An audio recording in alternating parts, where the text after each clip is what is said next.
Daisuke-senpai! You've been read.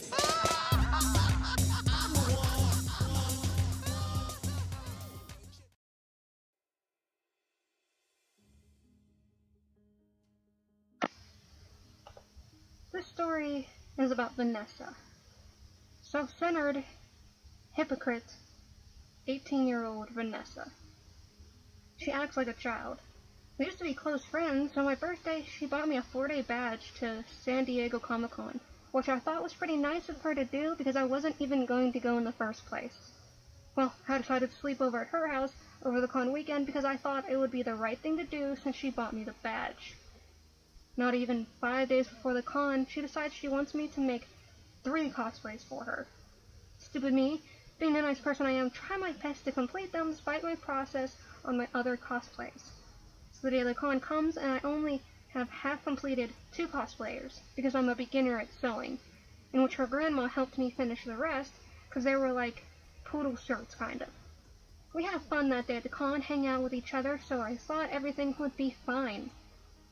Day 2 comes. She cosplays Amu from Shigurachara and hangs out with me and our cosplay friend whom I'll call Maiko. Vanessa, Maiko, and I attend the Homestuck gathering while my America attends the Hetalia gathering. We chat out for a bit and got bored, so we decided to meet up back again with America so we could all be together again. We were all planning to go to the dealer's hall, so I was just in the middle so I don't have to leave anyone out.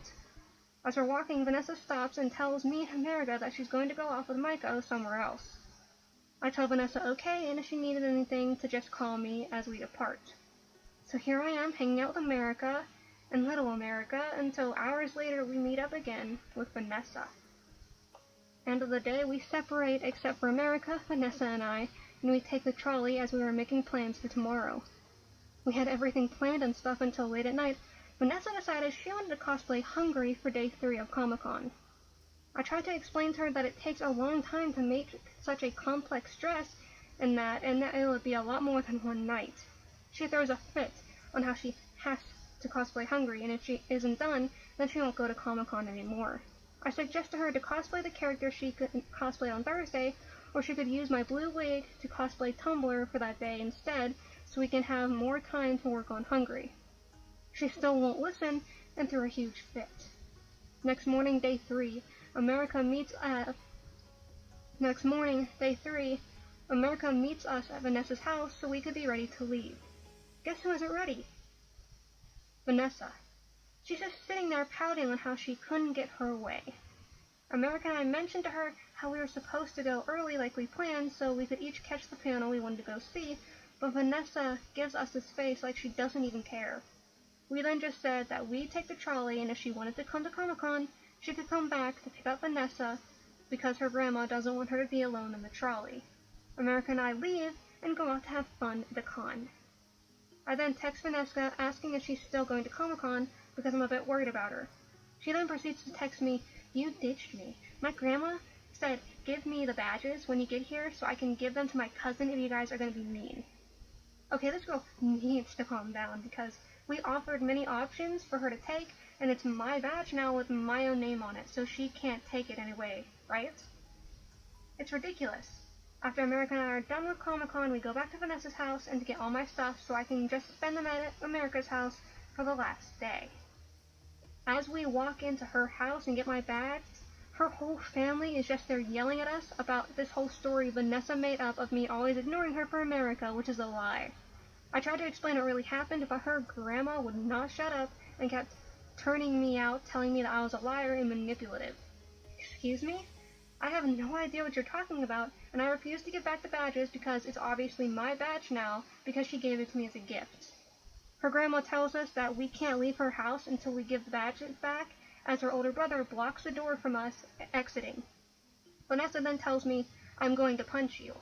Worried about it, America calls her parents because Vanessa's family was just being plain psychotic, and it honestly scared me and America. Her grandma then tells us to just leave and she'll revoke our badges, so as I reach over to open the door to leave, Vanessa pushes me off against the door. As much as I wanted to push back, I didn't because I knew I was more mature than that.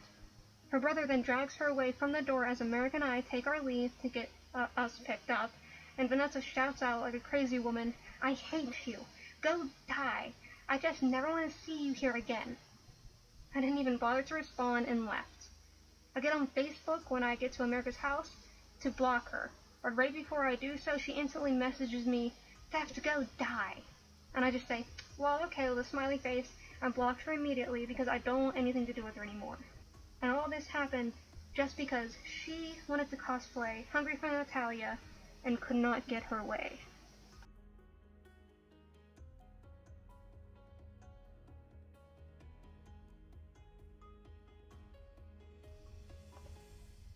This is about 2 or so years ago at Anime North.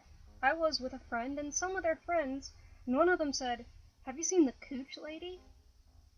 He was talking about a woman dressed as a catgirl from Darkstalkers who seemed to have a bit of a problem covering up her crotch area. Later on, we got together to eat lunch, and the same guy pointed her out. Yeah, he wasn't lying, and to this day I wonder, did she notice?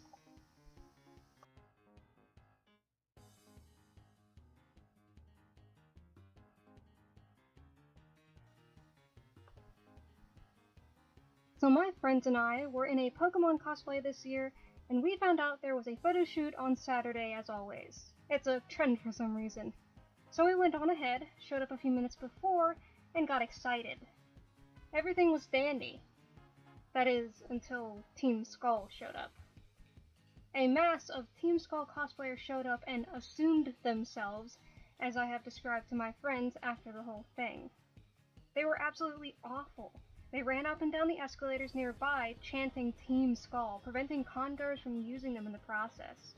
They decided to have their own photo shoot while the organizer of the actual photo shoot was trying her best to get everyone's attention. A dude dressed as a trainer had to yell multiple times to get everyone's attention, and every time Team Skull did something at that point, because that's how much we were all pissed off by them, he had to yell and reorganize everything. It was annoying. My entire group left early. It was embarrassing to even cosplay Pokemon that day. The funny part of the story is that an hour later, my group saw them again.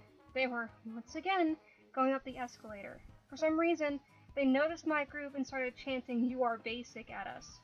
Our response was, well, at least we didn't buy our cosplays from the dollar store. Of course, they didn't hear us because they were that obnoxious, but that's how they were the entire con. Obnoxious.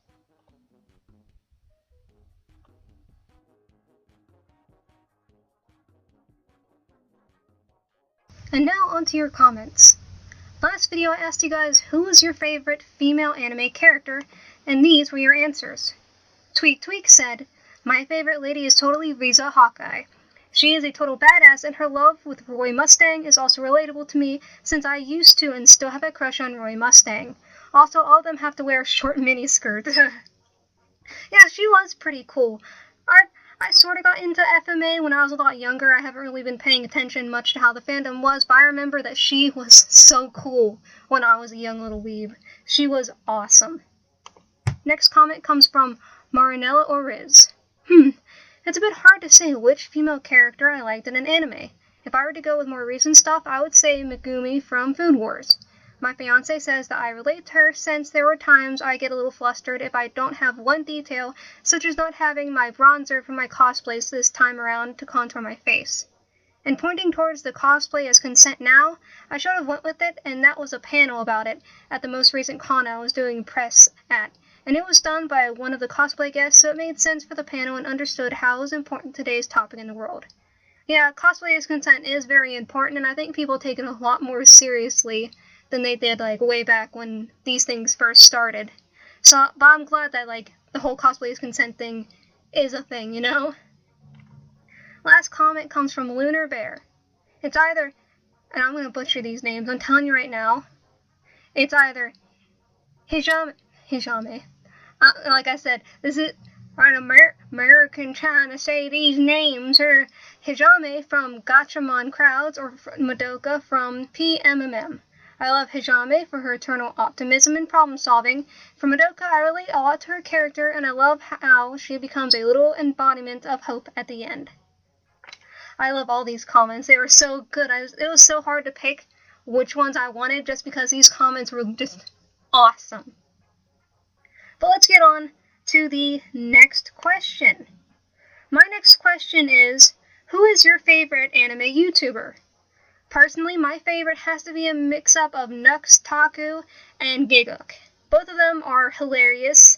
They're very funny. They don't really seem to take much anime too seriously, which is something I find to be a very something I personally don't really like when I'm looking for anime reviews and people talking about this kind of stuff. Like, people get too heated into it and it just gets nasty. I prefer YouTubers like these who at least can find the comedy and at least have a laugh at how ridiculous people can get over a bunch of 2D waifus. But those are my favorite anime YouTubers. What's yours? Leave them down in the comments. But I guess I'll be seeing you guys next time, and maybe even at the convention. See ya!